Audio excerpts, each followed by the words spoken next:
The radio, clipped to my chest pocket, said the parade was 12 minutes from stepping off, when the first scream came down the food court. And the strange thing, the thing I keep coming back to all these months later, is that nobody ran. I've turned it over 100 times since. 200 people standing under those big skylights, holding their phones up toward the ceiling speakers, waiting for the live feed from the Capitol, because the Army turned 250 years old that day, and the Glenmore Galleria had built a whole viewing event around it. Flags zip-tied to the second-floor railings, the cheap nylon kind that catch the light. A sheet cake the size of a car door on a folding table near the carousel. Red and white frosting already starting to sweat under the skylights. 2 local news people in matching polo shirts setting up a camera by the fountain. And one man near the Cinnabon was on the floor, shaking. And the crowd just watched him the way you watch a guy who's had too much sun, half annoyed and a little curious, nobody wanting to be the one who makes it a thing. I was the one who made it a thing. I'd been a paramedic for 19 years before my knees, and one bad call ended that.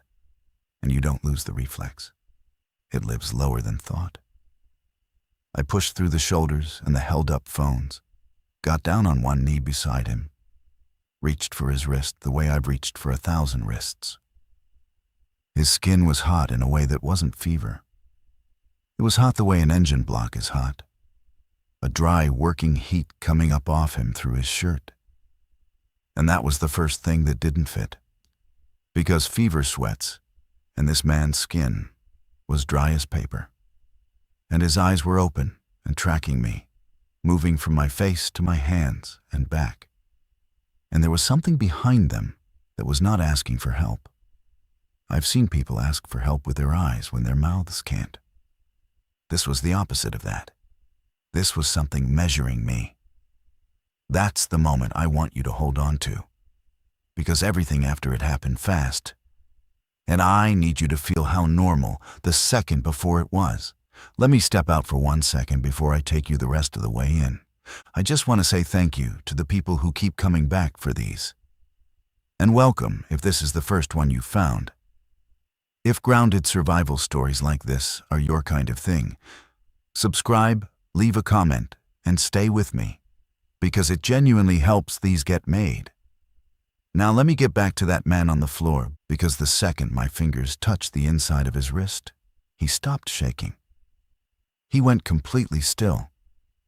All at once, like a switch under the skin. And in a room with 200 talking people and 1,000 little phone speakers all leaking the same parade broadcast, that one man's stillness was the loudest thing I had ever felt in my life. His jaw was working, slow, side to side, like he was chewing something that wasn't there. A bead of sweat, the only one, ran off his temple and dropped onto the white tile beside his ear. And I swear to you on everything I have left that it steamed when it hit. A tiny thread of vapor, gone before I could be sure I'd seen it. I told myself I hadn't. My name is Russell Dietz. I was 51 that summer. Divorced 8 years, living in a 1-bedroom over a tire shop on the east side of town. The kind of place where the floor smells faintly of rubber when it rains. The only reason I was at the Glenmore Galleria on the morning of June 14th was my daughter, Anna. She managed a phone case kiosk on the 2nd level, one of those carts parked in the middle of the walkway with the tall spinning racks, and I'd promised to bring her lunch and watch the parade with her on her break, because the Army thing meant something to me. I'd done 4 years before the medic work. Nothing heroic, supply and transport, mostly moving pallets and filling out forms in 3 places at once. But it was mine, and a man holds on to the things that were his. So I came. I brought 2 turkey clubs from the deli she liked, and a large coffee for her with the 2 sugars, and a black coffee for me, in a cardboard tray inside a paper bag. And I was halfway up the escalator with that bag in my left hand when the Man Near the Cinnabon went down. I hadn't seen Anna yet. That detail mattered later more than I know how to explain to you. When his jaw stopped working, his eyes rolled up and over toward me, and his hand came off the floor faster than a man that sick should be able to move anything. And it closed around my forearm. Not the loose, desperate clutch of a person who's frightened and reaching for the one steady thing in the room. A grip.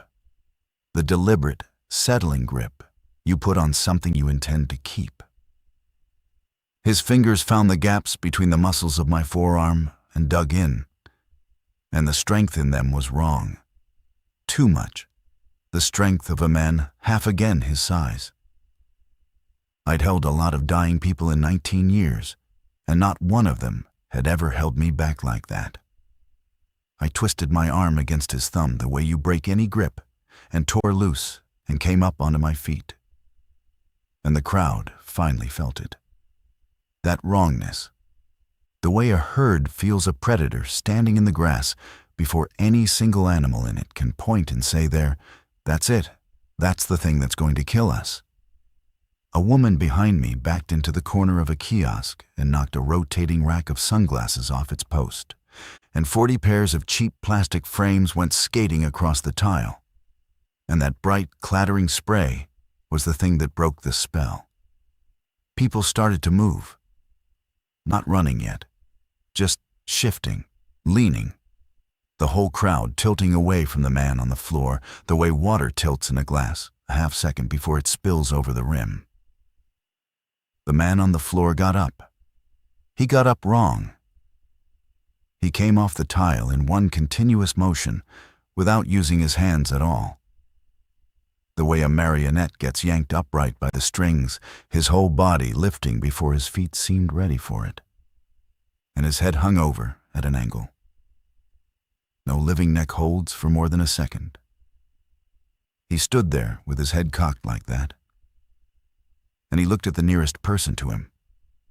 A teenager in a mall uniform polo with a name tag that read, Devin. A kid, maybe 16, holding a broom because he'd been sweeping up a spilled drink when the world changed. And the man went for him. Not a stagger. Not the slow shamble I'd half expected from a sick person finding his feet. A lunge, low and fast off the back leg like a sprinter coming out of blocks, and the sound that came out of Devin when those teeth found the side of his throat is a sound I still hear in quiet rooms. The kind of sound that doesn't have a spelling, that lives in the body and not in language. After that, the food court came apart all at once, the way a sheet of safety glass goes from whole to 1,000 pieces with no in between. I need you to understand the geography of that place, because the geography is the whole story. The Glenmore Galleria was an old mall, built sometime in the 80s. 2 main floors with a half-buried lower level that they'd given over to service and storage. The footprint was a giant letter H. 2 long parallel concourses running north to south, connected in the middle by a wide central atrium where the food court sat, and the carousel, and the whole parade viewing setup they'd built that morning. 4 big department stores anchored the 4 ends of the H, the kind of anchor stores with their own exterior doors straight out to the parking. The whole complex sat just off a state highway, with a multi-level parking structure on the west side and flat surface lots wrapping the other 3. 11 public entrances. On a normal Saturday, that's a feature. That's how you move 10,000 people through a building without a bottleneck. On the morning of June 14th, it was 11 open wounds in the side of a thing that was already bleeding out. I went for the up escalator because Anna was up. That was the entire content of my thinking. Not a plan, not a strategy, just a direction. The way a compass needle doesn't decide which way is north, it just swings there. A man behind me, fleeing, caught the strap of my bag with his shoulder, and we both lost our grip on it. And the cardboard tray went down the moving steps ahead of me, and both coffees came open and ran down the metal treads in a long brown sheet. And somewhere below me, Somebody hit that and went down hard. I took the steps 2 and 3 at a time, the moving stairs carrying me up faster than I could climb. Behind me, the screaming had layers to it now. The high, ragged panic notes on top, and underneath them a wet, low, busy sound. A sound exactly like a butcher's shop in full operation. And I did not look back, because looking back costs you a step. And a step was Anna. Top of the escalator, I came off it at a stumble and turned left toward the kiosk, and she wasn't there. The tall spinning racks were still turning a little, slowing from where somebody had shoved past them at speed. Her stool was knocked over on its side, and her phone was lying face up on the kiosk counter, the parade still playing on the little screen. Soldiers in dress uniform marching in perfect rectangles down a wide avenue 1,000 miles away. Brass and snare coming tinny out of the speaker, while the world ended around the phone, and the phone didn't know. I grabbed it. Her lock screen was a photo of her dog, a brown mutt named Biscuit she'd rescued in college. The only reason I got into that phone, the only reason I found her, is that she'd never changed her passcode from her own birthday, even though I'd told her a dozen times. That's the first thing anyone guesses. There was a text at the top of the screen, sent 40 seconds before. "Dad, where are you? Going to backstairs by Sears. Hurry." The backstairs by Sears. I knew them. I'd waited for her at the bottom of them 100 times. A gray fire stair, bare concrete and steel pipe rail, running from the second floor down through the first to a service corridor and out a heavy steel door into the loading area behind the building. The employees used it to skip the crowds at shift change. The fact that she was thinking clearly enough to text me which exit she was taking told me she was still thinking clearly. And that gave me maybe 4 seconds of something close to hope, before a woman in a yellow sundress hit the second floor railing about 20 feet from me and went over it. And she didn't fall. I want to be precise about this because it's the thing that told me what we were really dealing with. She was thrown. Her body left the railing in an arc that no fall makes. And she went down into the atrium, down toward the food court. And the thing that had thrown her was already turning, already done with her, already finding the next moving shape. So I stopped giving them a shape to find. I made myself walk. Walking, when every animal cell in your body is screaming run, is the single hardest physical thing I have ever done, and I once carried a 200-pound man down 4 flights of a burning stairwell with the smoke so thick I navigated by feel. But I'd watch them for 10 seconds. And 10 seconds was enough to learn the rule, the way you learn the rule of any machine that's built to kill you. Motion drew them. Noise drew them. And there was so much motion and so much noise in that atrium right then, so many running people and screaming people and falling racks and breaking glass, that the least interesting thing I could possibly be was a man walking slowly along the storefronts with his back near the glass. So that's what I made myself be. Boring. I walked past a Foot Locker with its security gate halfway down, and 3 people crouched behind it in the dark of the closed store, not moving, not breathing, their eyes white in the gloom. And I didn't slow, and I didn't look, and I made the corner toward the Sears wing. The Sears wing was darker than the rest. The big anchor store had cut its lighting that morning for some kind of renovation. Sheets of plastic taped over a section near the entrance, and the long concourse leading down to it ran in a kind of brown underwater gloom. And in that gloom, the emergency lighting hadn't tripped, because nothing had told it to. No fire alarm, no sprinkler, no system anywhere in that whole building had registered what was happening. Because what was happening wasn't smoke or water or a broken door. It was just people dying. In a way the building had no sensor for, 40-some thousand square feet of structure with a sophisticated electronic nervous system. And not one nerve in it understood that the bodies inside were being torn open. That detail came to mean something to me later that I still can't fully shake. I found the door to the back stairs. It was propped open with a folded flat cardboard box wedged under the bottom edge, the way the employees always propped it so they wouldn't have to badge back in. And that propped door is the thing that saved my daughter's life and damned a dozen strangers in the same breath. Because once a door like that is open, it has stopped being a door. And it's open for everyone and everything that comes after. I went down the stairs. The fire stair was a hard concrete shaft, and it funneled sound up and down its length like a speaking tube. So I heard Anna before I saw her. Her voice low and fierce and absolutely her mother's. No, we have to wait for my dad. And a man's voice, frightened, rough, saying they couldn't wait. They had to go now. I came around the half landing with my hand sliding on the cold pipe rail. And there she was, 23 years old, my whole life, alive, on her feet, with both hands wrapped around the inside handle of the steel exit door, holding it shut against a man twice her size who wanted it open. Anna.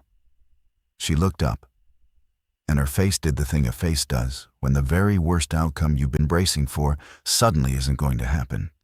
It just folds. Everything in it lets go at once. She let go of the door handle, and the big man yanked it open, and cold gray daylight spilled in from the loading dock. And he was through it and gone into the back lot before I'd finished crossing the landing. And I got my arms around my daughter for what I genuinely believed in that moment might be the last time, and was not.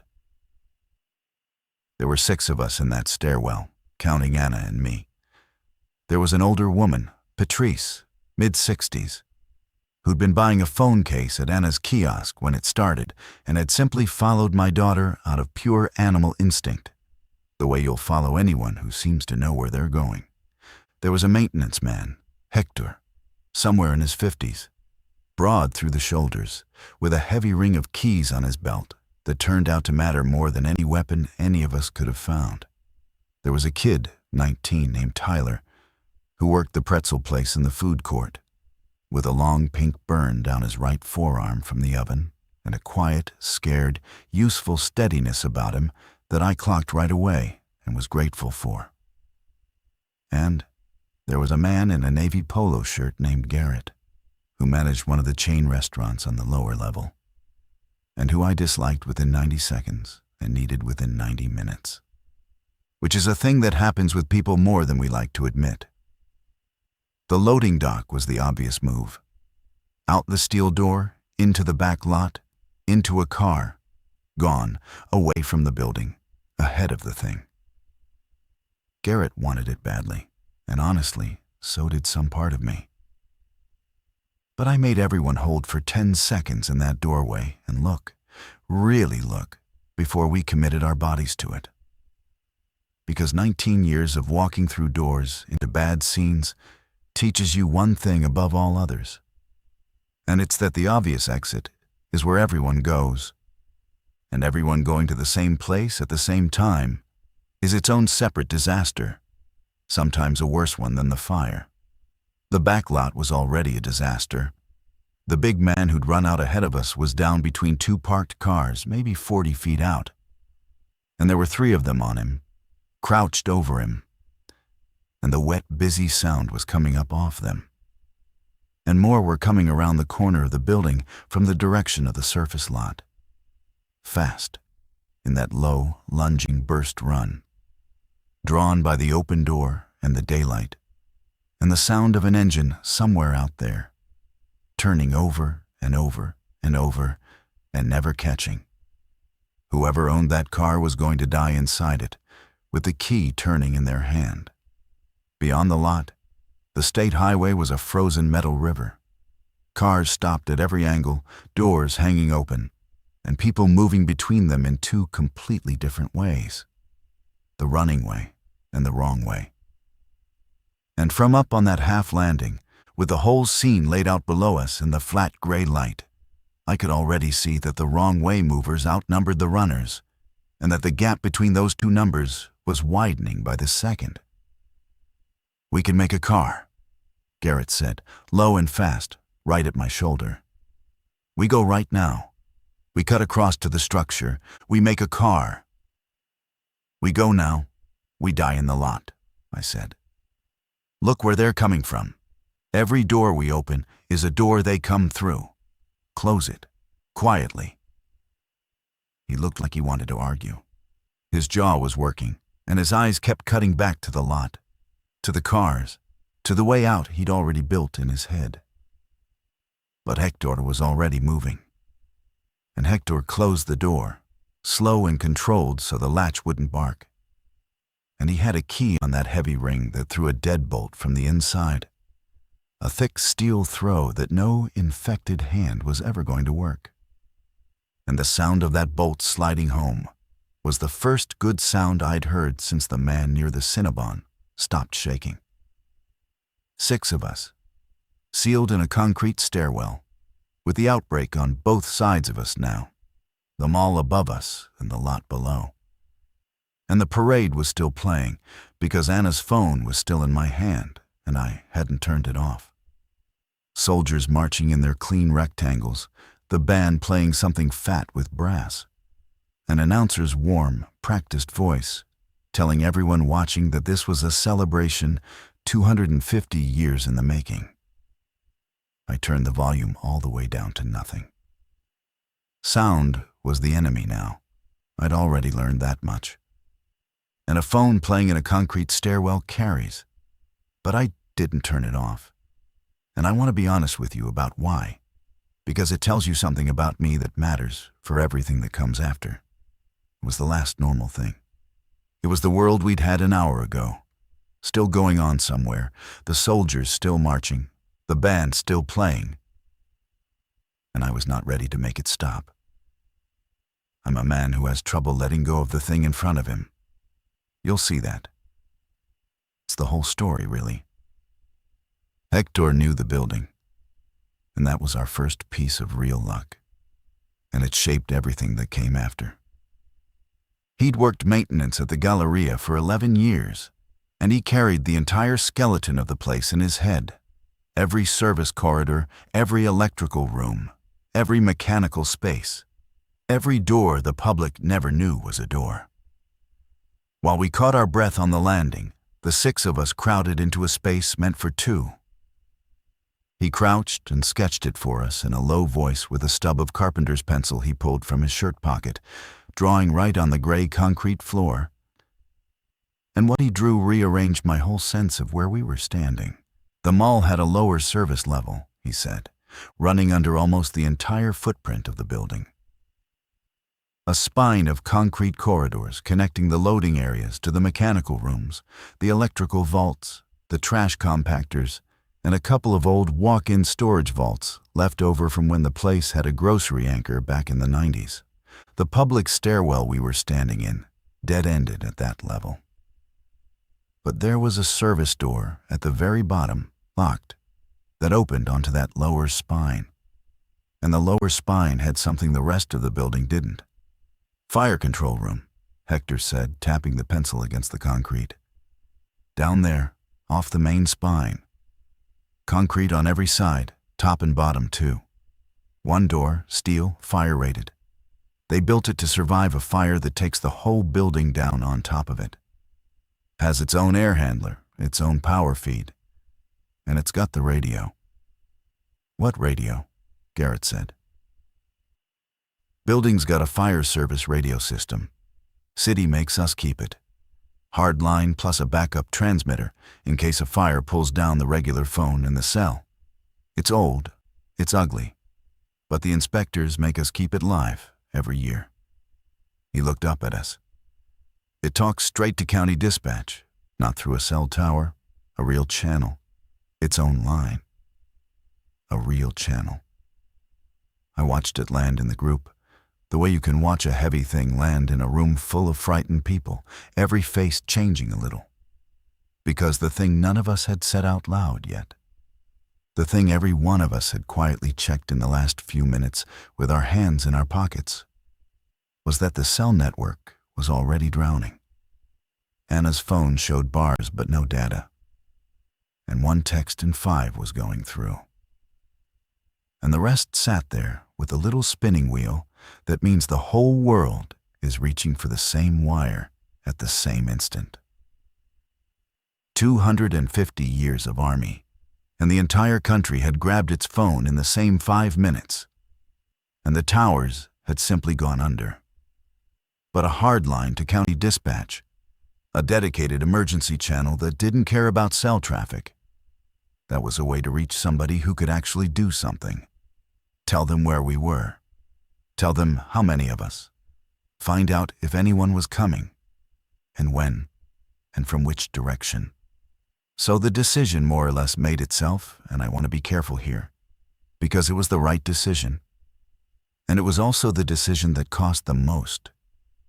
And both of those things are true at the same time, and I've stopped trying to separate them. We weren't going up into the mall, into that abattoir under the skylights. We weren't going out into the lot, into the open killing ground. We were going down, into the concrete spine, to the one room in the entire building that had been designed and built to survive the worst thing its architects could imagine. And we were going to use a 40-year-old radio to tell the outside world that 6 people were alive under the Glenmore Galleria. Hector unlocked the service door at the bottom of the stairs, working the key by feel because the light down there was bad. And we went down into the spine. It was a different building. The public mall was all light and tile and glass, a place engineered from the floor up to make you forget you were standing inside a machine. The service level was the machine with its skin peeled off. Bare gray concrete, floors painted a dull industrial red that had worn through to gray in the traffic lanes. Conduit and pipe running overhead and heavy bundles strapped to the ceiling. And a constant low hum coming from everywhere and nowhere. The sound of the big air handlers that kept the whole building breathing. The lighting was caged bulbs every 30 feet or so, weak and yellow, throwing long pools of dim light with deep shadow between them. And the corridor ran away into a darkness those bulbs never fully filled, a darkness that seemed to start about 60 feet out and just keep going. And it was quiet. After the food court, the quiet down there came over me like cold water on a burn. I could hear every one of us breathing. I could hear Patrice's bad knee click softly with each step she took. I could hear my own heart, which had not slowed down since the Man Near the Cinnabon, and which I was beginning to understand might not slow down again for a very long time, maybe years, maybe ever. The air smelled of cold concrete and machine oil, and under that, faint and sweet and terrible, the smell of the trash compactor somewhere off to our right. Garbage going soft in the heat of a summer that nobody was coming to empty it out of. We moved in a loose single file. Hector in front because he had the keys and the map of the place burned into his head, and me at the back because I'd appointed myself the back without anyone discussing it. And the back was where the threat would come from if it came. Anna stayed close to me, just ahead of my shoulder. She hadn't said much since the stairwell. She was processing, going somewhere inside herself the way she did even as a little girl when something was too big to deal with out loud. And I knew her well enough to give her the room to do it. I also knew her well enough to keep checking her hands, because Anna's hands always told the truth her face was working to hide. And her hands were shaking in a way I filed away and did not mention. The fire control room was about 200 feet down the spine, Hector said, past the first big mechanical room, past a junction where 4 corridors crossed. He stopped us at that junction, raised one flat hand, and we all froze in place. And that's where we learned that the spine was not as empty as it had felt.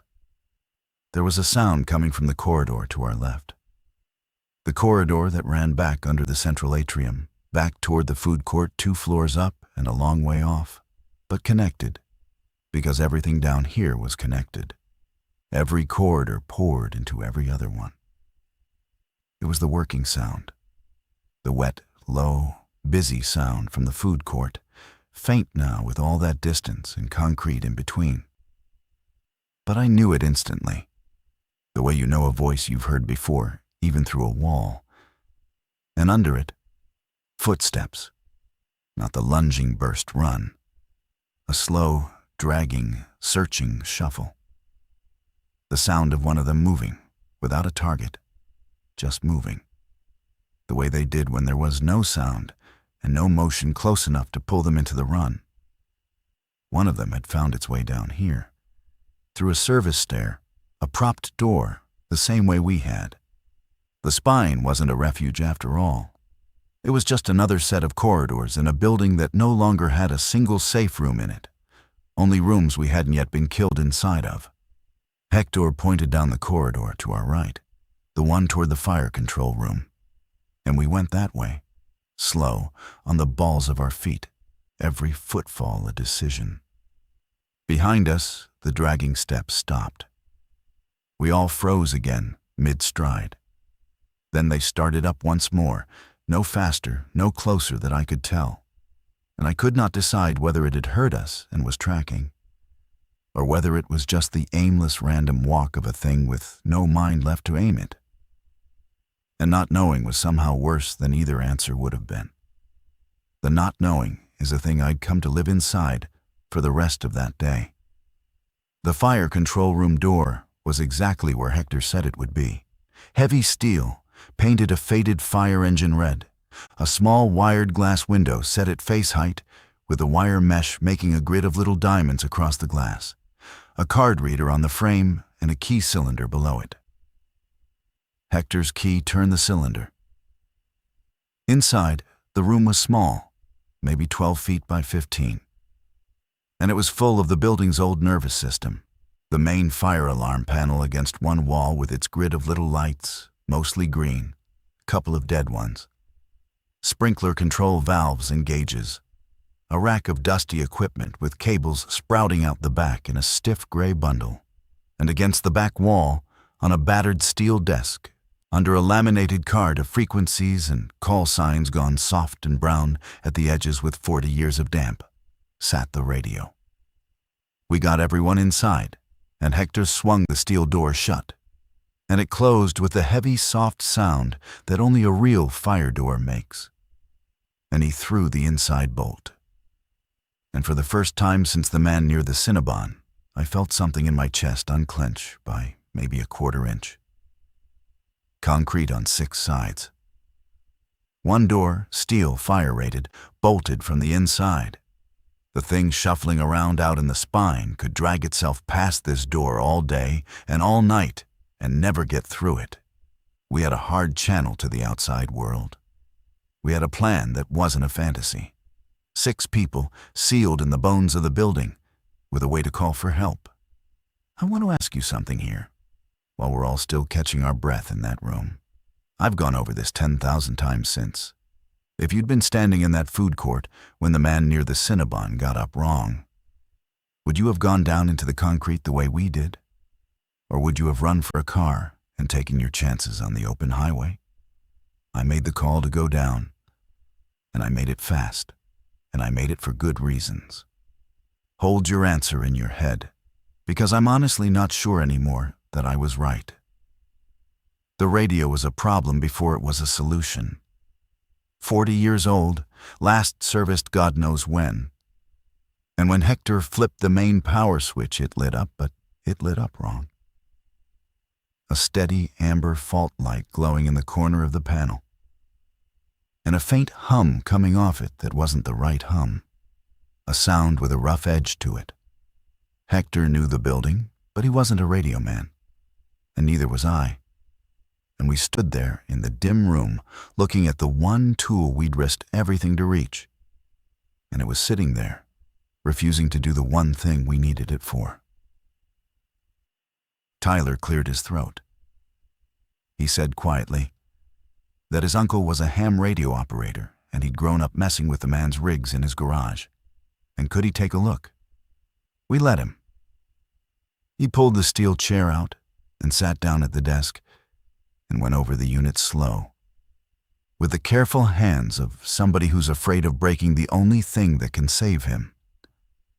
Tracing cables back to their connections, reading the little labels, pressing his ear close to the case to listen to the hum. And what he found was both fixable and frightening. And the two halves of it arrived about 30 seconds apart. The fixable half came first. The unit was getting power, and the receiver worked. He could pull in the county dispatch channel, and we could hear it. A thin stream of clipped, overlapping voices coming out of the little speaker. And what those voices were saying took the floor out from under all 6 of us at once. But the transmitter, the half that would let us talk back, was throwing the fault. Tyler thought it was the antenna line. The transmitter itself seemed healthy, the power section was good, but it had nothing to push the signal up or pour out through 40 feet of concrete and steel to whatever rooftop antenna the city had once made them install. Without that line connected and clean, we could sit down here and listen to the entire county die one voice at a time, and never send a single word back up. The dispatch channel was the second turn of the whole story, and it was the one that changed what we thought we were doing down in that room. We'd gone down expecting to call for help, to find out when the cavalry was rolling and from which direction. The channel told us, in the flat, overlapping voices of dispatchers and field units who had clearly been awake and afraid for a great deal longer than we had, that there was no cavalry. Not for us, not for a long time, maybe not ever. The outbreak wasn't the mall. The mall was a single grain of sand on a beach that went on past the horizon. We caught it in fragments through the hiss. And I'll give you the fragments the way they came, because the way they came is how the hope went out of the room. A unit reporting they were pulling all assets back to a perimeter on the interstate. A dispatcher's voice, female, steady in the way that's worse than panic, repeating that the National Guard staging area at the fairgrounds had been overrun, and to disregard previous instructions to route civilians there. And then a man's voice, calm with the deep, flat calm that only comes after the shock has burned all the way through and left nothing behind, saying that the order had come down to consolidate and hold, and that there would be no further individual rescue dispatches until further notice. Shelter in place. Secure your location. Conserve your resources. We will advise. We will advise. 6 people in a concrete box, listening to the only channel in the world that could save them, tell them, in so many words, that they were on their own. Patrice sat down hard on an overturned utility bucket and put her face in her hands. She wasn't crying. She'd gone somewhere past crying, to the place where the body just stops and makes you sit, the way mine had wanted to a dozen times that day. Garrett started talking, fast and low, about going back out, making a car, getting ahead of it, getting to his family. And I let him talk, because the only alternative was to tell him to shut up. And we weren't there yet. And a man like Garrett needs to hear his own voice make the bad plan out loud before he can hear how bad it is. Anna sat down against the wall with her knees pulled up to her chest and watched the amber fault light on the radio, not blinking, like the light might change if she stared at it hard enough. And I crouched down beside Tyler at the desk and asked him the only question that actually mattered. "If you had the antenna line working," I said, keeping my voice low, "could you transmit?" "If the line's good all the way up to the roof, yeah," he said. He didn't look at me. He was still tracing a cable with one finger. "We could reach dispatch, or anybody else on the band." But the line runs up through the building. He stopped, and his finger stopped, and I watched him understand the rest of his own sentence as he was saying it. Up to the roof. Russell, if the break's up there, we'd have to get to it. We'd have to go up, or at least up to wherever the break is. And there it was.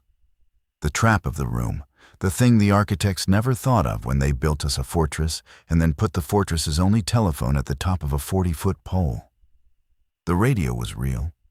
The channel was real. But the only way to use it was to leave the only safe place we had. Hector knew exactly where the antenna line ran, because of course he did. It ran up a chase, a vertical shaft for cables and pipe and conduit, from a junction box right there in the fire control room. Up through the lower level, up past the first floor, up past the second, all the way to a rooftop equipment penthouse, where the antenna sat among the big HVAC units and the cellular repeaters. The chase had small access points on each level, little steel panels held by a quarter-turn latch for maintenance. Tyler said the most likely place for a break, given the way the fault was reading, was a corroded connection or a degraded run. And the most likely place for corrosion was low, where moisture collects and sits, which meant the break might be close. Might be one level up, might be at the chase access on the first floor. The one Hector said sat in a back-of-house corridor behind the old grocery vault. Might. We were about to bet lives on the word might, and everyone in the room knew it, and nobody said it. So now we had the shape of the thing. To use the one tool that could save us, somebody had to go up, out of the concrete, into the killing floors of the mall, find a break in a 40-foot cable chase, fix it with whatever Hector had in his tool bag, and get back down alive. And every minute we sat there deciding, more of them were finding their way into the building through those 11 open wounds. And the more of them there were upstairs, the more impossible the trip up became. Time was a resource, and it was draining. And we could hear it draining in the overlapping voices on the channel, field units going quiet one by one as the long afternoon wore on. Each silence a place where a voice used to be. Let me tell you who I am underneath all this, because it matters to everything that happens next. I'm a man who fixes the problem directly in front of him and tells himself the big picture will sort itself out later. It made me good at the medic work, where the problem in front of you is a stopped heart or a closed airway. And there is no big picture. There's only the next 60 seconds and whether you fill them right. But it's a blind spot too, a real one. Because sometimes the fix that's right in front of you is the exact thing that kills you in the wide view. And I have a long personal history of not seeing that until it's already done. My ex-wife could have written you a whole paper on it. And during the divorce, she more or less did, out loud, at length. So when the room turned to me, and it did turn to me because I was the oldest and the steadiest, and I was the one who'd kept us boring and alive through the atrium, the part of me that fixes the thing in front of it had already decided I was going up. But I didn't get to decide alone, and that's where the human problem started. Because Garrett wanted to go up too. And Garrett wanted it for the wrong reason. His reason was the loading dock. He'd been chewing on that closed door since the second Hector bolted it. He didn't believe in the radio. He believed in a car and a head start. And he wasn't entirely wrong. That was the maddening part. He was right that every hour we spent down here was an hour the highway and the lots filled with more of them. He was right that the channel had just told us, in plain language, that help wasn't coming. Where he was wrong, or where I believed he was wrong, was the math. 6 of us, one with a bad knee, one with a burned arm, moving across open ground through a fast, motion-hungry infected population to reach cars that might not start, that might be blocked in by other cars, on a highway that was already a parking lot of the dead and the turning. Against that, one or two people moving fast and quiet through a building they had a map of. To fix one cable and reach a channel that, even if it couldn't send a rescue today, could tell us where the perimeter was, where it was safe when a road opened. The radio wasn't a rescue, it was information. And information was the only thing on Earth that was going to keep us alive past nightfall. I didn't win that argument with logic. I won it because Hector backed me, and Hector had the keys. And without Hector, nobody was getting anywhere through those service corridors. So we made a plan, a real one, the kind I used to build before a hard extraction. 2 would go up, me and Tyler, because Tyler was the only one of us who could actually fix the line. Hector would guide us to the chase access on the first level, and then hold a door behind us so we had a clean route back. Anna, Patrice, and Garrett would stay sealed in the fire control room with the bolt thrown, and they would not open that door for anything that did not say one specific word. A word an infected mouth couldn't form, and a panicked stranger would never guess. We picked Carousel because of the one up in the atrium, because Anna and I had ridden it together when she was 4, her on the painted horse and me walking alongside with one hand on her back. And it was the first thing my mind reached for, and the brain reaches for strange handholds in the dark. Before we left, I made myself do the thing I'd been putting off. I took Anna's hands in mine, both of them. They were still shaking, and now they were cold. Cold the way shock makes you. And on the back of her left hand, there was a scrape, raw and pink, a couple of inches long. I made myself ask, keeping my voice as level as I'd kept it through the whole atrium where she'd gotten it. She said the kiosk. When she'd shoved past her own spinning racks to get to the stairs, she'd caught the back of her hand on the sharp metal edge of the cart. Not a bite, not a scratch from one of them. The metal edge of her own kiosk, the thing she stood behind 8 hours a day.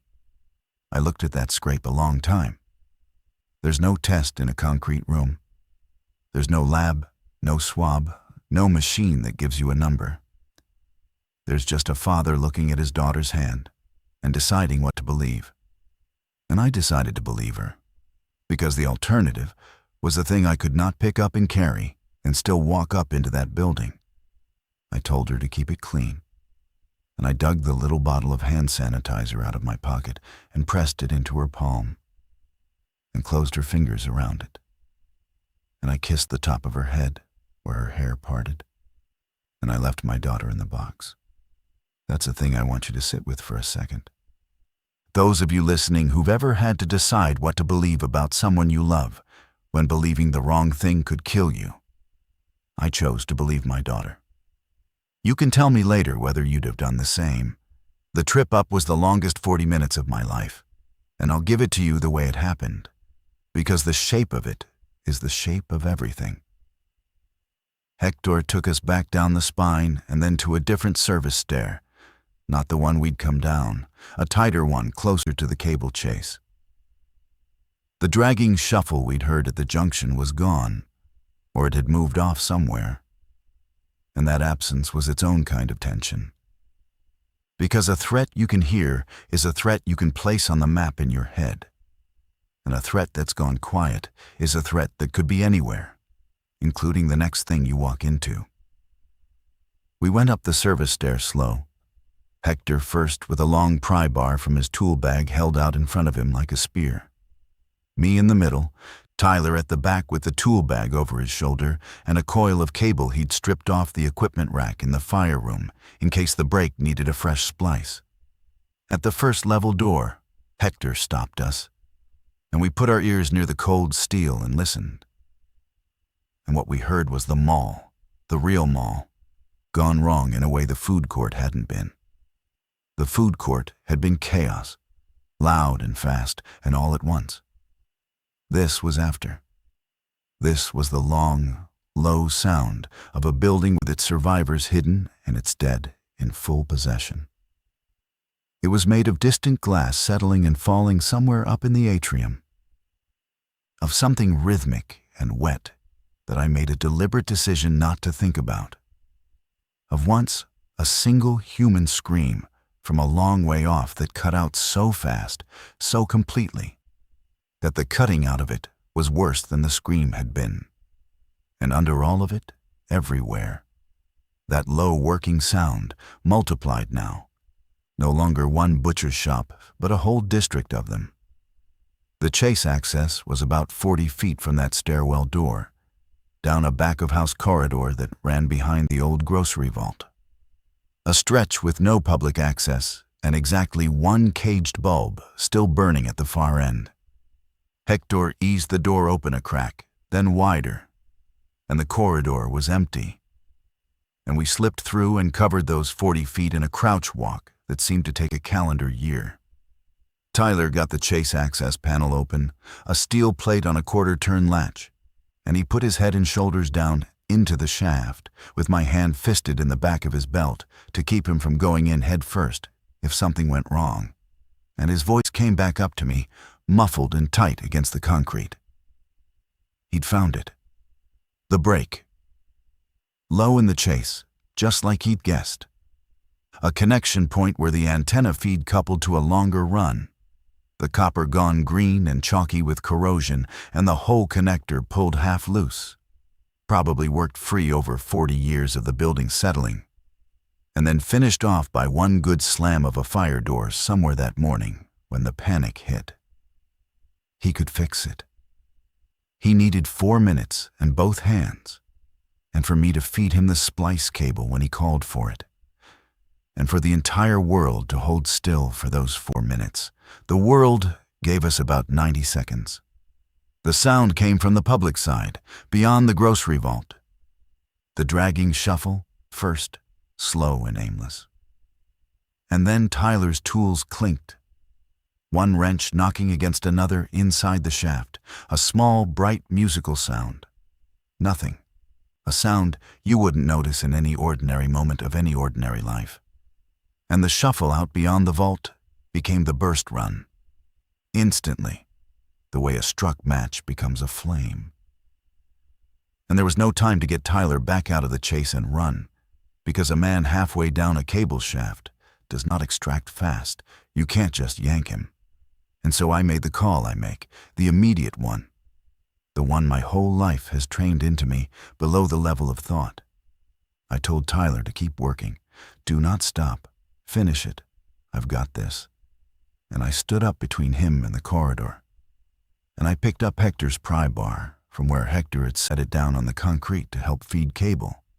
And I got ready to become the opposite of the boring thing I'd been all day, the loud thing, the moving thing, the thing that pulls the danger away from the kid fixing the only radio that can save my daughter. It came around the corner of the grocery vault at a dead run. It had been a security guard. The mall's own uniform was still on it, gray shirt, the patch on the shoulder, and the radio was still clipped there too. The coiled black cord, the whole rig, and that detail. A dead man wearing the same kind of radio we were risking all our lives to fix, lodged in me right then, and has never come out. I will not pretend to you that I fought it well. I'm 51 with 2 bad knees, and I had a pry bar and 19 years of putting bodies back together and 0 years of taking them apart. I swung and I connected. A solid hit across the side of its head that would have dropped any living man. And it didn't care, the way none of them cared. And it came into me and took me back into the concrete wall. And the back of my head hit the wall hard enough that the corridor swam and went white at the edges. And the only reason I'm telling you this now, instead of being one of them, is Hector. Hector came up off the floor with the speed of a man 20 years younger than his face. And he drove the long steel spike of a flathead screwdriver up under its jaw, up through the soft place at the top of the throat, and into whatever still passed for a brain inside that skull. And it dropped. All at once. The marionette strings cut clean, The way they did, the only way they did, when you finally found the off switch and pushed it.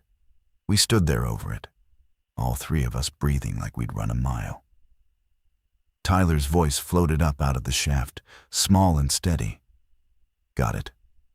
A pause, a click, the sound of him seating a connector. The line's good. Get me out, the line's good. We got him out. We hauled him up by the belt and the shoulder, and he came out filthy and pale. The burn on his arm weeping a little where he'd scraped it on the shaft wall, but grinning. An exhausted, shaking grin. And here's the thing I learned in that corridor. The thing that reframed the whole afternoon for me. Because I'd gone up there, believing the danger was the trip and the prize was the radio. The danger wasn't the trip. The danger was that the radio worked. Because the moment Tyler keyed it, down in the fire control room where the others would hear the receiver come alive, we'd have a voice on a channel. And a voice on a channel is a wonderful thing. And it's also a sound, a transmission, an emission, a thing that exists out in the air. And I had spent that entire day learning one rule above every other. The rule that kept us alive in the atrium and got us down the spine in one piece. Sound was the enemy. But it wasn't the infected hearing us through the concrete that I should have been afraid of. I didn't understand that yet. I understood it about 40 minutes later, back down in the box, when we keyed the radio for the very first time, and something answered that was not the county. We made it back down. I want to be honest that I don't remember every step of it clearly, because my head had hit that wall, and there was a high, thin singing in my left ear that wouldn't stop. And Hector half carried me for the last stretch of the spine, with my arm over his shoulders. And Tyler kept whispering that the splice was holding. He'd been checking it on a little handheld radio he'd kept clipped to his own belt the whole time. The line was live. We came to the fire control room door, and I put my mouth near the wired glass, and I said the word carousel, low and clear. And the bolt threw back from the inside, and Anna's face was there in the gap. And she got an arm around me and pulled me in. And Hector swung the door and threw the bolt. And we were 6 again in the concrete. Except now we had a working radio. And I was bleeding from somewhere up in my hairline, a slow, warm trickle down behind my ear. And the receiver on the steel desk was no longer just hissing the county channel at us. Because while we'd been gone, Tyler's splice hadn't only fixed the transmitter, it had cleaned up the receiver too, sharpened it, and the county channel had gone strange in the time we'd been upstairs. The overlapping dispatcher voices were thinning out, more silences, more units going dark and not coming back. But in the gaps between them, on the same frequency, a new voice had started to come through. Calm, male, adult, reading numbers and then a phrase over and over on a loop, with long, even pauses between each repetition. It was reading what sounded like a map grid coordinate, and then a single sentence, and the sentence was this: if you are sheltering, do not transmit your position in the clear. Repeat, do not transmit your position in the clear. They are listening to the channel. They are listening to the channel. Garrett laughed, a short, ugly bark with no humor in it, and said it was a hoax, some idiot with a transmitter trying to scare people. And a part of me grabbed at that and wanted it to be true. But I'd spent 19 years learning to read the exact difference between panic and procedure in a human voice, learning it across 1,000 radio calls and 1,000 frightened people. And that voice was procedure. It was flat in the specific way you get flat when you've said the same true thing 100 times and watched 100 people ignore it and die. And the longer I listened, The more the pieces I'd been collecting all afternoon, without even knowing I was collecting them, slid together into a picture I did not want to be looking at. The man near the Cinnabon, who held my arm like he meant to keep it. The way they all held strange and still and then exploded towards sound and motion. The dead security guard with the radio still clipped to its shoulder. The dispatch order, which I'd heard the first time as plain despair. The order to consolidate and hold and send no more individual rescues. An order that made sense if you were just trying to save your own people from being overrun, sure. But an order that made the same amount of sense, maybe more, if someone in that dispatch center had learned that going to the survivors was getting the rescuers killed. Because the survivors transmitting was the exact thing that drew the dead down on top of them. And now, a looped voice on the emergency channel, telling everyone with a radio to stop doing the one thing a trapped person's entire soul is screaming at them to do, which is call out into the dark and say, "I'm here, I'm alive, come and get me." I'm not telling you the infected understood radio. I don't believe that, and I never will, and I want to be clear about it. But I'd watched them all day be drawn, perfectly and lethally, to sound, to any sound. And I started to understand the real shape of the trap. The channel itself was a sound. The speaker on the fire room receiver was a little open mouth making noise, the hand held on Tyler's belt, the unit on the dead guard's shoulder up in the corridor. Every live radio in that building was a small open mouth, and we were about to make ours the loudest one in the place. We'd fixed the antenna. We'd connected ourselves to a 40-foot mast on the roof of the building. A mast designed and built to push a human voice out across an entire county. And a voice that goes out across the county comes back down through every speaker tuned anywhere near that frequency, including, maybe, the one clipped to the shoulder of every dead first responder in the building. And there would be many. First responders ran toward the food court when it started. That's the whole job. That's what the badge means. And every one of them carried a radio.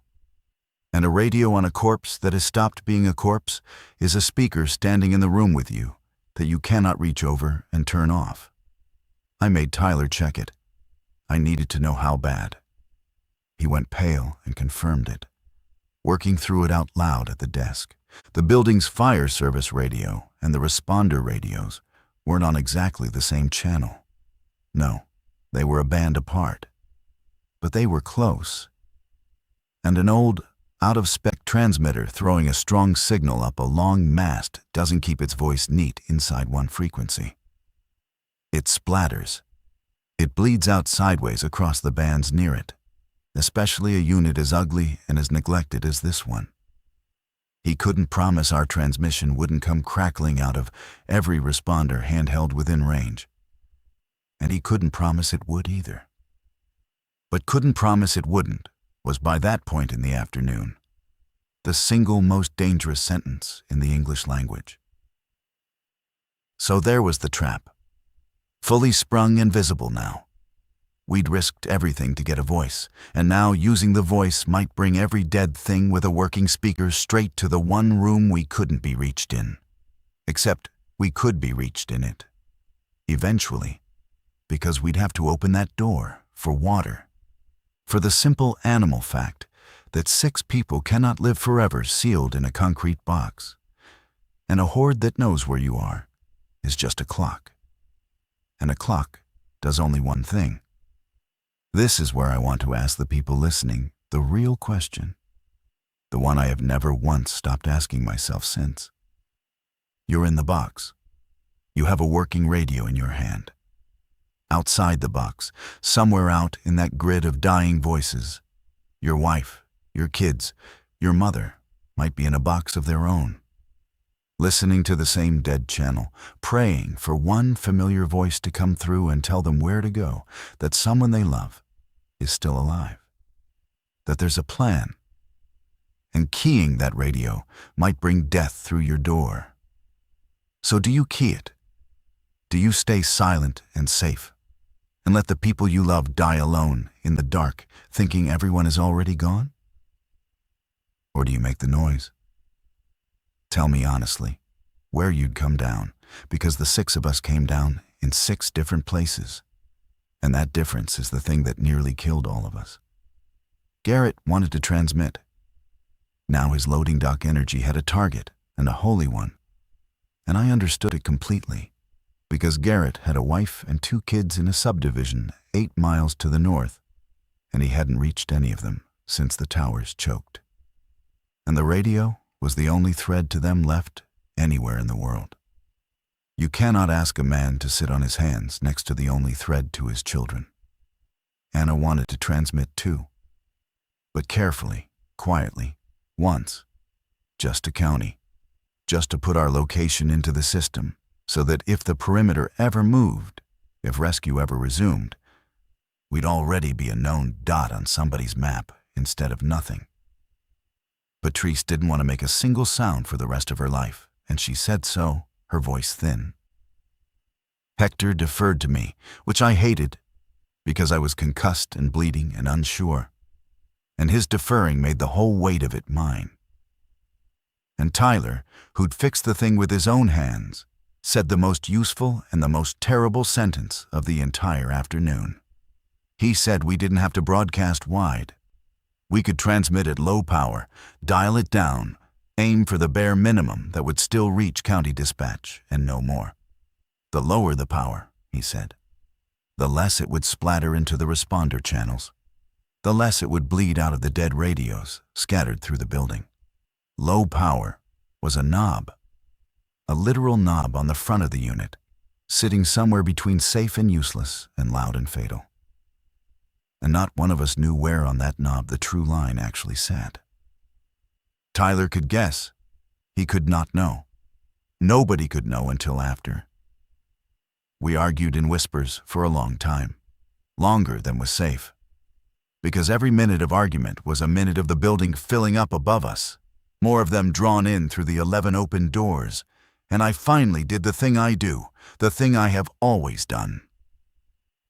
I made the immediate decision, and I told myself the big picture would sort itself out.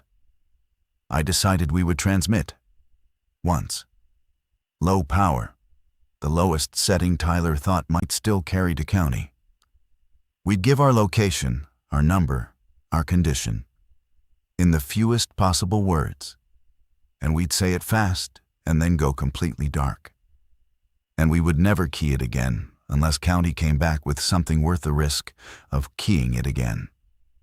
The reasoning I gave the room out loud was clean, and it was true. Information is survival. A known location is a future. And silence is just a slower death in a sealed box. The reasoning I didn't say, the real one underneath, was that I could not look at Garrett's face and be the man who stood between him and his children. And I could not look at my own daughter sitting against that concrete wall and be the man who chose a slow, silent death for her in a box when there was any thread at all left to pull. That was my blind spot, fully operational, doing exactly what it has always done. Fix the thing in front of me. And the thing in front of me right then was 6 terrified people who needed hope. And the radio was hope, so I reached for it. And I did not let myself fully feel the big picture, which was that I was about to ring a dinner bell in a building packed with the dead. We did it at the worst possible moment and the best possible moment, both at once, which is to say we did it when the building above us happened to be loud on its own. A long, grinding crash rolled down through the structure from somewhere up in the atrium. Maybe the parade staging finally giving way. The scaffold and the bunting and the big folding tables coming down. Maybe a storefront security gate tearing loose. A sound big enough that I let myself hope, God I hoped, that our little low-power voice might get lost underneath it, swallowed in all that collapse. Tyler dialed the power knob down, watching the meter, his lips moving. I took the handset. I'd written the message out on the back of the laminated frequency card with Hector's pencil so I wouldn't fumble a single word. Because every word is a second of air. And every second of air is a second of risk. I pressed the key. I set our location. The fire control room, lower service level. Glenmore Galleria, off the state highway. I said 6 survivors, 1 minor injury, sealed and stable. I said we had a working set on this channel and would monitor and stay dark. And then, because I'm a father and not a machine, I said, if anyone hears this looking for the Galleria, we're here. And I let go of the key. The receiver hissed. The county channel hissed back at me, thin and almost empty now. And the looped voice came around again in the silence, calm, unhurried, reading its grid and its one warning. Do not transmit your position in the clear. They are listening. And it was exactly like the voice was reading my own gravestone back to me before I'd even finished digging the hole. And then, 3 seconds later, before county ever answered, before any human voice came back at all, I heard it.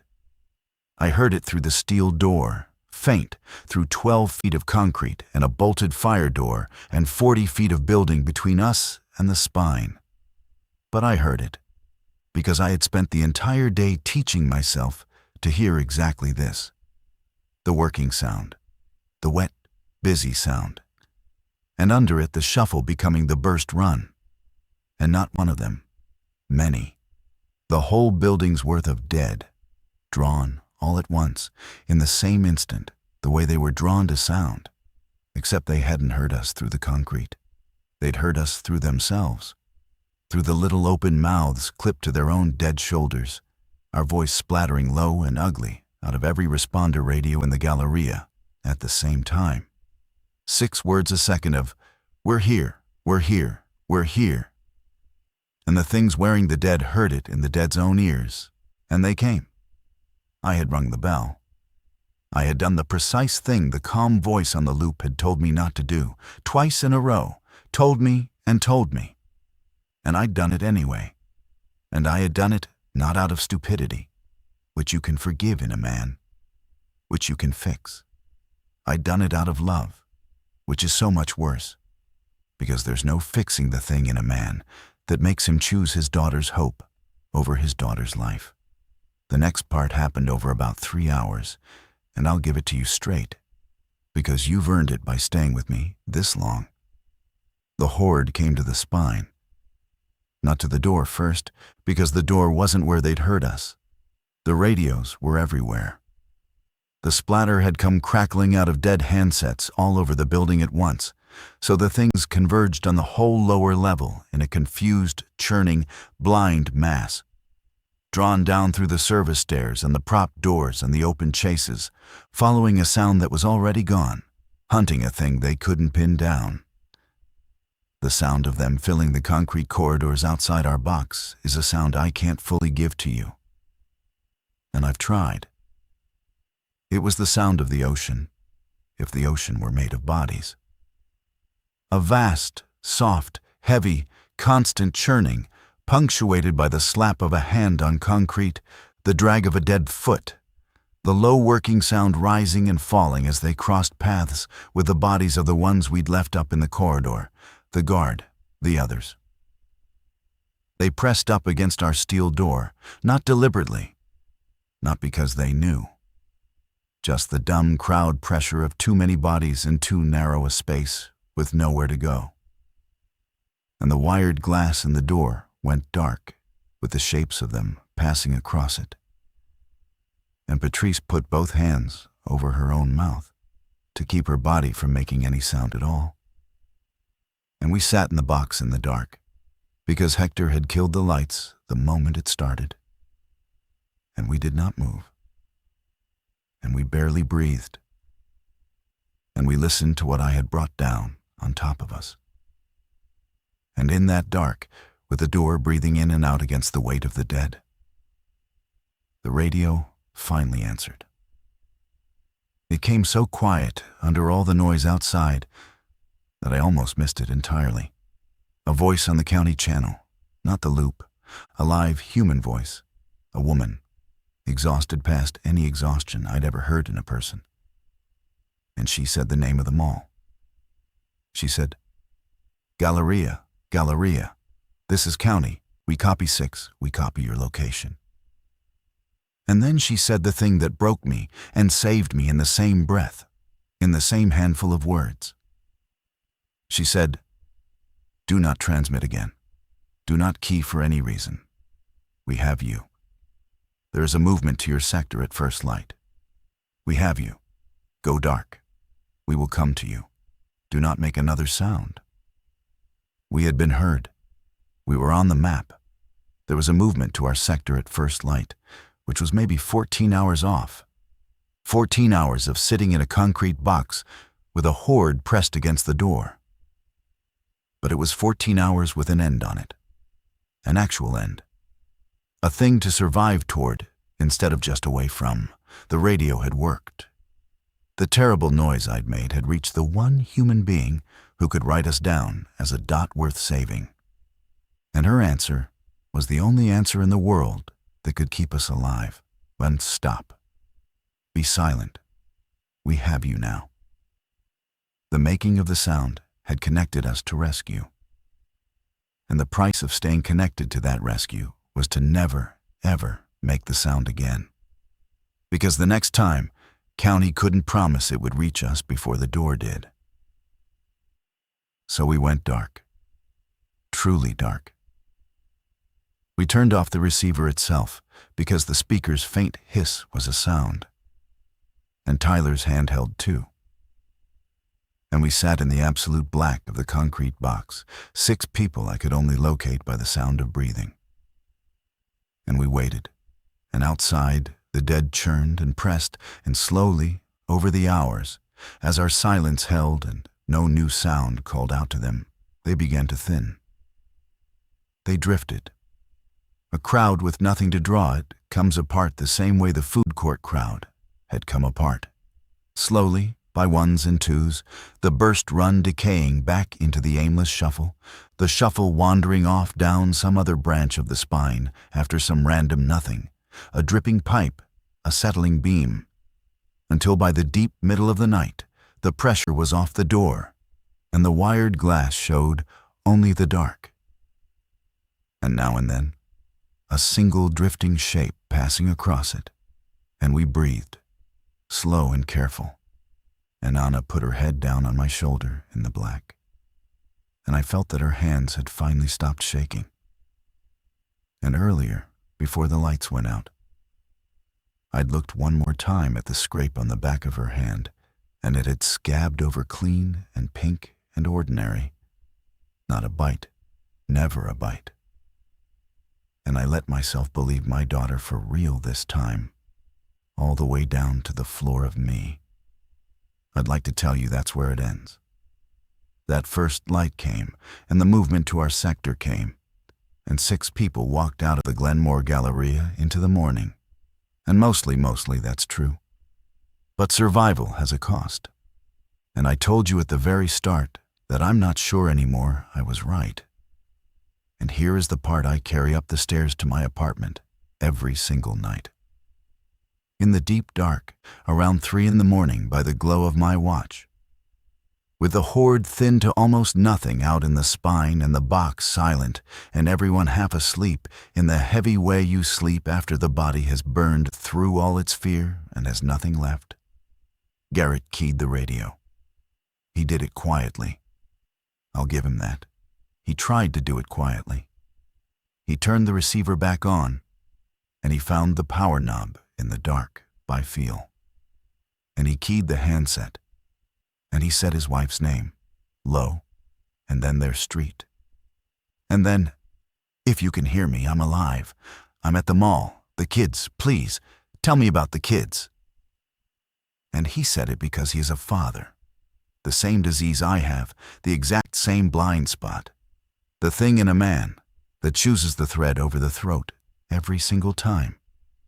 I came up out of half sleep at the sound of his voice in the black. and I got across the room and got the handset out of his hand. But it was already done.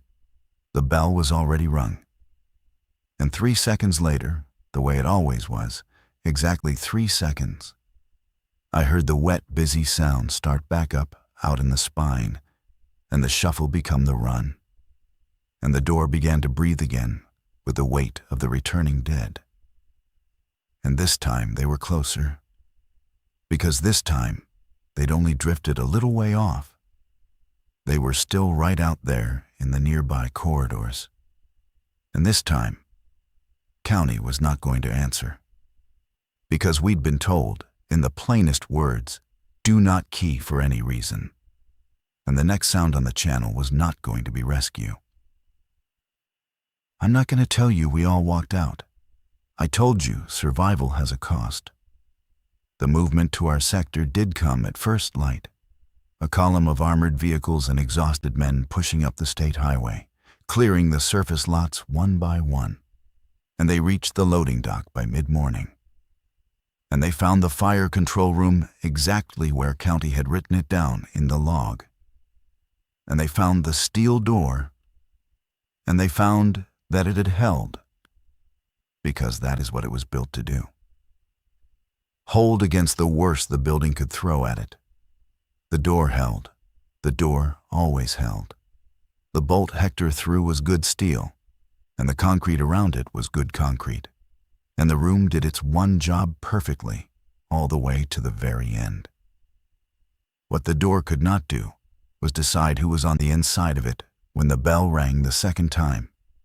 We had needed water, hours before Garrett ever keyed it. We'd cracked the door once, in the safe dark. In the deepest quiet of the thinning, one fast trip 10 feet down the spine to the mechanical room, where Hector knew there was a working utility sink. Because 6 people cannot live forever in a sealed box, and the body's needs do not care about the dead outside the door. We'd done it during the silence, during the worst of the thinning when the spine was nearly empty. And it had been fine, and we'd come back and re-bolted.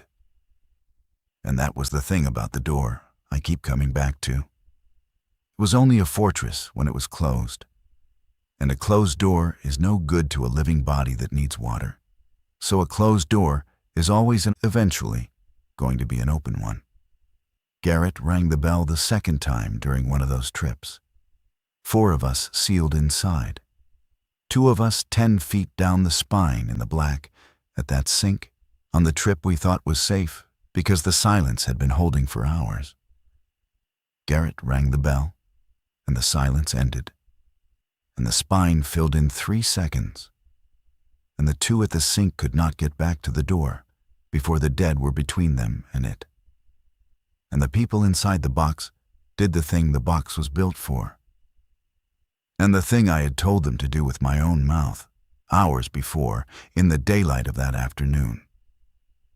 They bolted the door against the sound, against anything that didn't say the word, and they held it, because that was the only way the 4 of them lived to see first light and the column on the highway. I was one of the 4 on the inside. Anna was one of the 4 on the inside. I need you to know that.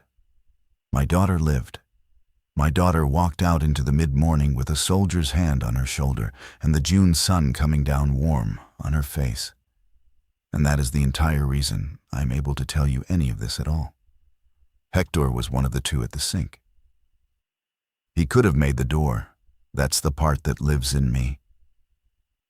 In those 3 seconds, in the black, with the dead pouring into the spine from both directions, Hector was closer to the door than Tyler. And Hector had the key.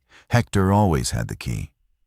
And he could have made it inside, and we could have bolted with 3 of us out in the spine and let the kid go.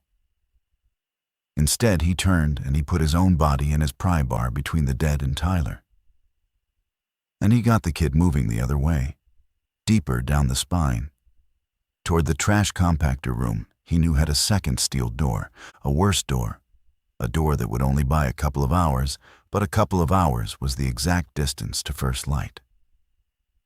And they made it, the 2 of them, into the compactor room. through the sweet, rotten dark of it. And they bolted that worst door, and it held just long enough. And the column found them too, at mid-morning, alive, both of them, because an 11-year maintenance man knew his own building better than the dead knew their hunger. So all 6 of us walked out. I lied to you a little a few minutes ago, when I made you think we didn't, and I did it on purpose, and I'll own that, because I needed you to feel those 3 seconds the way I felt them, the way I still feel them, the way I will feel them in the body for the rest of my life, every time a room goes too quiet around me. 6 people went down into the concrete, and 6 people came out. And that should be a happy ending, and it isn't. And here is why. Here is the cost. Here is the thing I carry. I keyed the radio first. Garrett keyed it second. And Garrett is the one everyone blames. Garrett with his quiet 3 a.m. weakness. And Garrett blames himself worst of all. I've seen him since, twice, and he is not the same man. The bell he rang lives in his face now. It's changed the shape of him. But Garrett only did the second time. The exact thing I had taught the whole room was survivable the first time. I'm the one who decided the noise was worth it. I'm the one who looked at 6 scared people and reached for hope because hope was the thing in front of me, and told myself the big picture would sort itself out. And the big picture was a horde that learned where we lived. And the only reason that big picture didn't take my daughter from me is that a man I had known for one single afternoon decided, in 3 seconds in the dark, that a 19-year-old kid who'd fixed our radio was worth more than his own clean run to a steel door. Hector got Tyler out.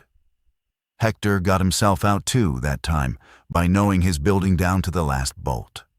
But there is a version of those 3 seconds, a version I watch behind my eyes every single night, where the math runs just a little different, where Hector makes the door and the kid doesn't, or where neither of them makes any door at all. And the only thing standing between the version that happened and the version I dream is luck and the depth of one quiet man's decency. And you cannot build a life on luck and another man's decency. You're supposed to build it on the calls you make yourself. And the call I made was to make the noise. Garrett found his family, by the way, not through the radio. The radio never reached them, not once. He found them 3 weeks later at a relocation site upstate. His wife and both his kids, all 3 of them alive.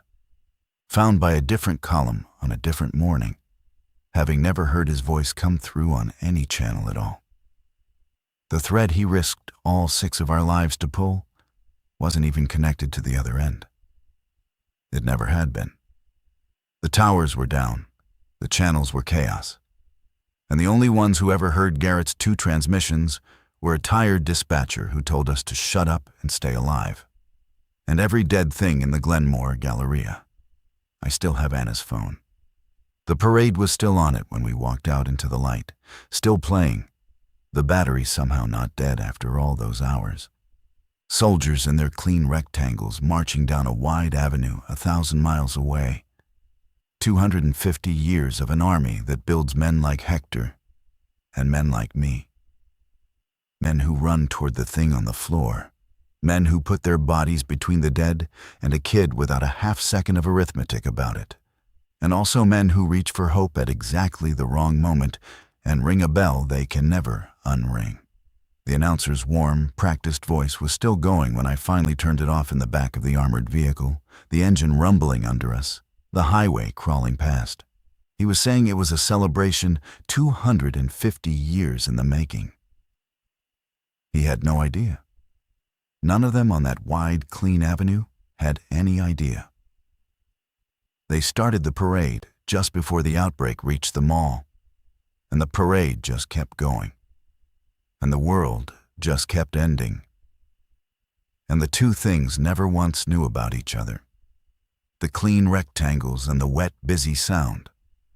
One of them playing out of a phone in my daughter's hand, while the other came down the spine in 3 seconds. in the dark.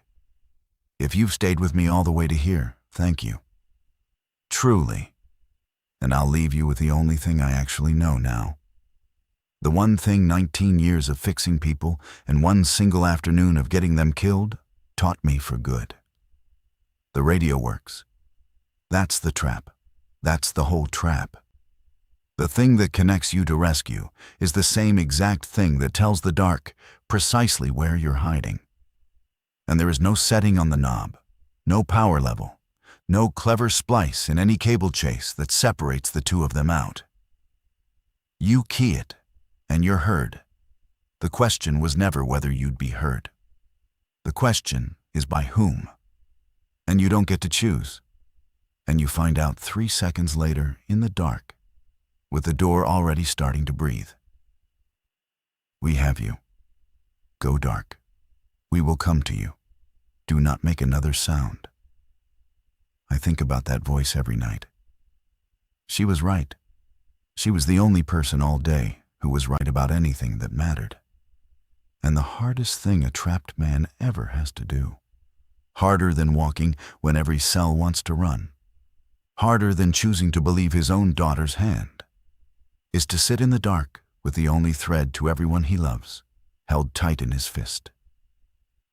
And not pull it. I pulled it. Garrett pulled it. Hector paid for it, almost, and would have on any other morning, on any morning where the luck ran a half-second the other way. So stay dark out there. Whatever your spine is, whatever your box is, whatever bell is sitting under your hand right now, in whatever quiet room you're listening to this in, miss, the people who love you are better off thinking you're gone than hearing your voice and bringing the dark down on the both of you. I know that now. I knew it that afternoon too, if I'm being honest, which is the worst part, the part I can't put down. I knew it, and I still couldn't do it, because the thing in front of me was hope. And I have never once in my whole life been able to leave the thing in front of me alone. That's the whole story. That's what happened at the Glenmore Galleria on June 14th, the day the Army turned 250 years old, the day the parade stepped off just before the outbreak reached the mall, the day I learned that the single most dangerous thing you can do, in a world that has started listening, is to let the people you love hear your voice